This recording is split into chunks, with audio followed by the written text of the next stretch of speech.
So, yan. So, ito na yung document checklist natin. So, this is our guide. What do we need para mag-apply ng renewal ng permanent resident card? So, of course, we need the application. So, IMM 544. Photocopy of the primary identity document. So, usually, what we can do is i-xerox natin or i-photocopy natin yung passport natin. And then, we need 2 photos placed in a small envelope. So, usually, we can get this photo on Shoppers or in Walmart. And you can just tell them that this is for PR application and they will know. And then fees. So, for this kind of application, we need to pay online. So, later I'm gonna show you how to do it. And then, this document checklist. So, it's very easy. So, this one, you're going to print this one. And i-enclose mo siya together with the other documents. And then, you will see in here that there's another option that you can do. Like, for example, if you are under age of 18, you need to send a photocopy of your birth certificate or your adoption order. And then the photocopy of your school records if you're under 18. So, proof of residency requirements if you're applying outside Canada.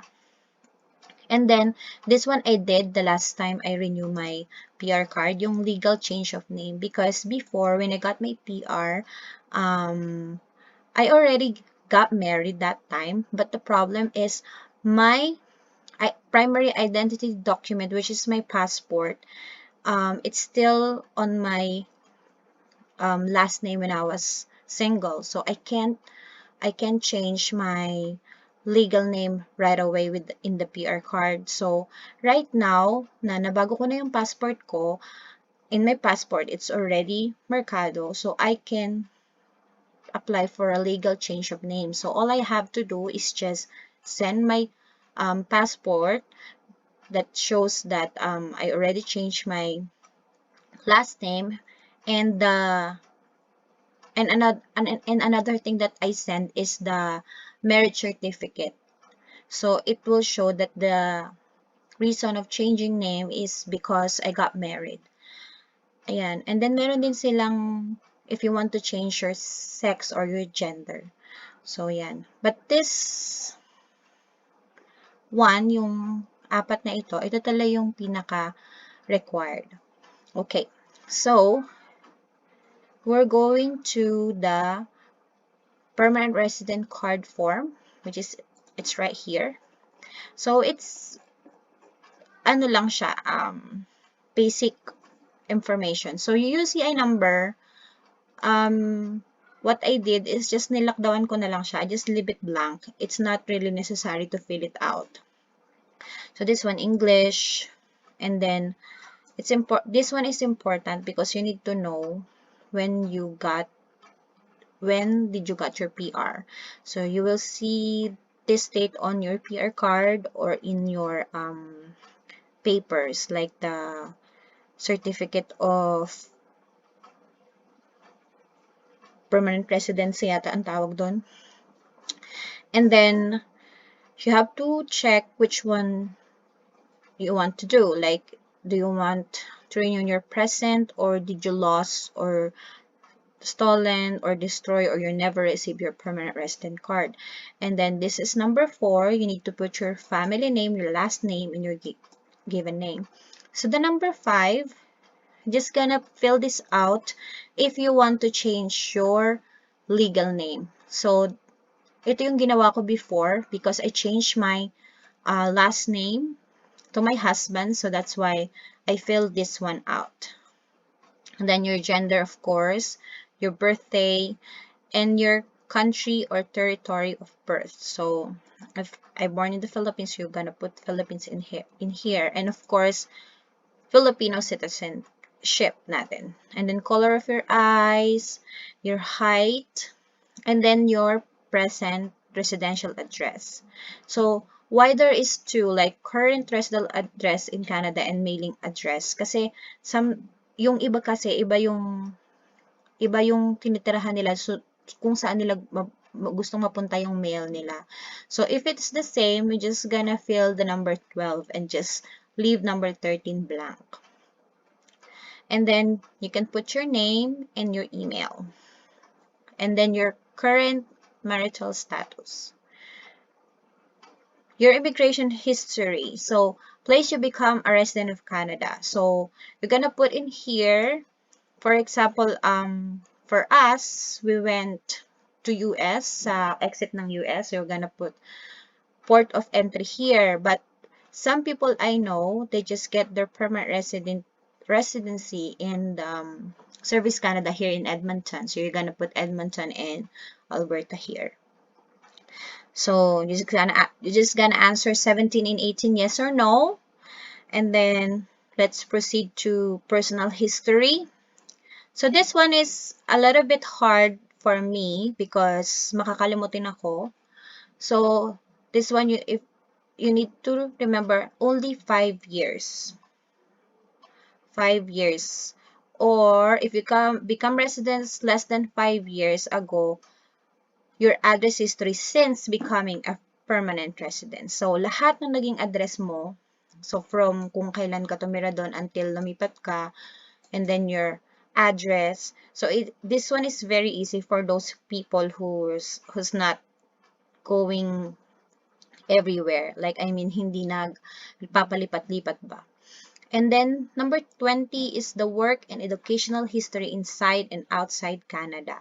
So, history mo din for the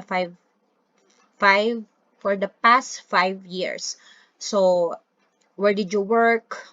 Did you study? So, ilalagay mo siya lahat dito.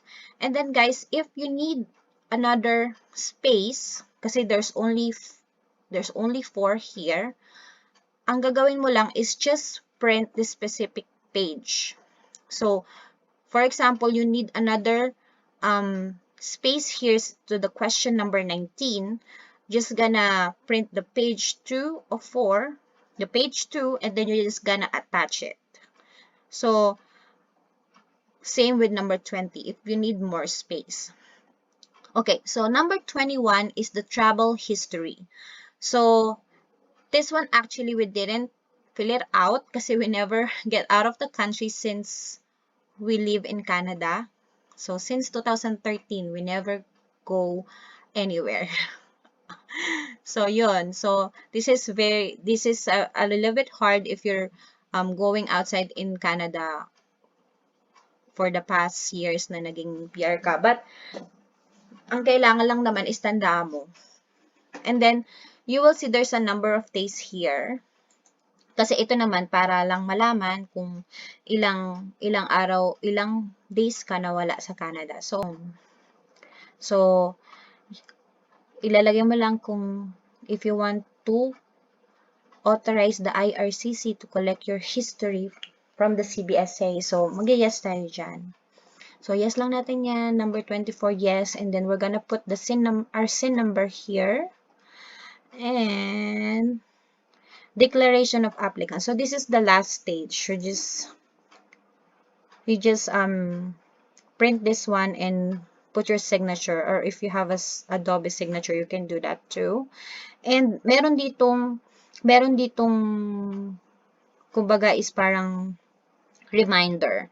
So to avoid processing delays, ensure your application is not post-dated or stale dated. So ibig sabihin, kung halimbawang ipapasa mo siya or kung halimbawa i-sign mo siya, for example, today at May 2, 2020, you need to send this right away.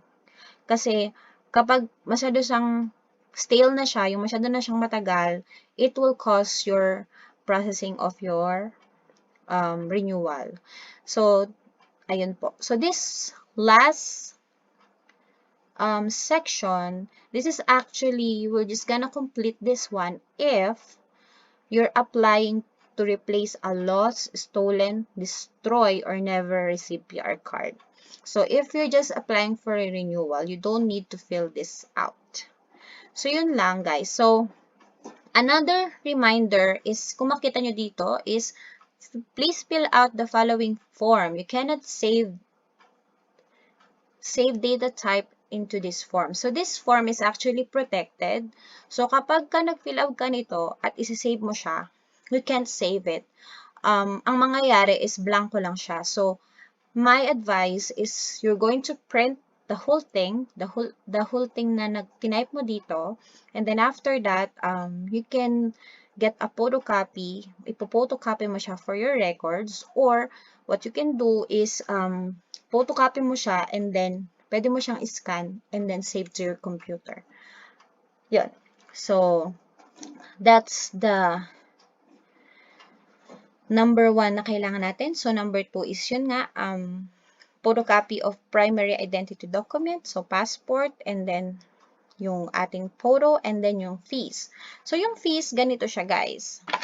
So, the next step is magbabayad na tayo ng ating PR. So, you can just search on Google PR payment and then online payment. Then, it will direct you to the CAC website. And you want this one, the permanent resident card. So, you put 1 in here. And then submit. And then, it costs you $50. And then, login and pay. So, hindi ko na siya ila-login. So, it's very easy naman. Pagka-login mo, you just need your credit card and it will tell you what to do. So, an example of a receipt, I have it here actually. So, this one, pag nakapagbayad ka na, ito na siya. Then, you have to print this one and isama mo siya dun sa ating mga requirements. So, there you go. You're all set. So, you're ready. So, all you have to do is go to your nearest Canada Post and then you can send your application in this one, regular mail. This is the address. And you can ask the Canada Post to do it like yung express. So, and then you can have your track number. And I think it will cost you around $20. Express na yon, and then you will know nasaan yung mail mo. Yun lang, guys. I hope you learned something about this. And pasensya na kung medyo ano pa yung boses ko kasi medyo kinakabahan ako. But I hope you learned something in this tutorial. And of course, don't forget to subscribe on my channel, like this video, and comment if you have any questions about this video. And of course, comment if you want, or if you want to ask something about this video. And yun nga, guys. Thank you, and see you, and God bless. Bye!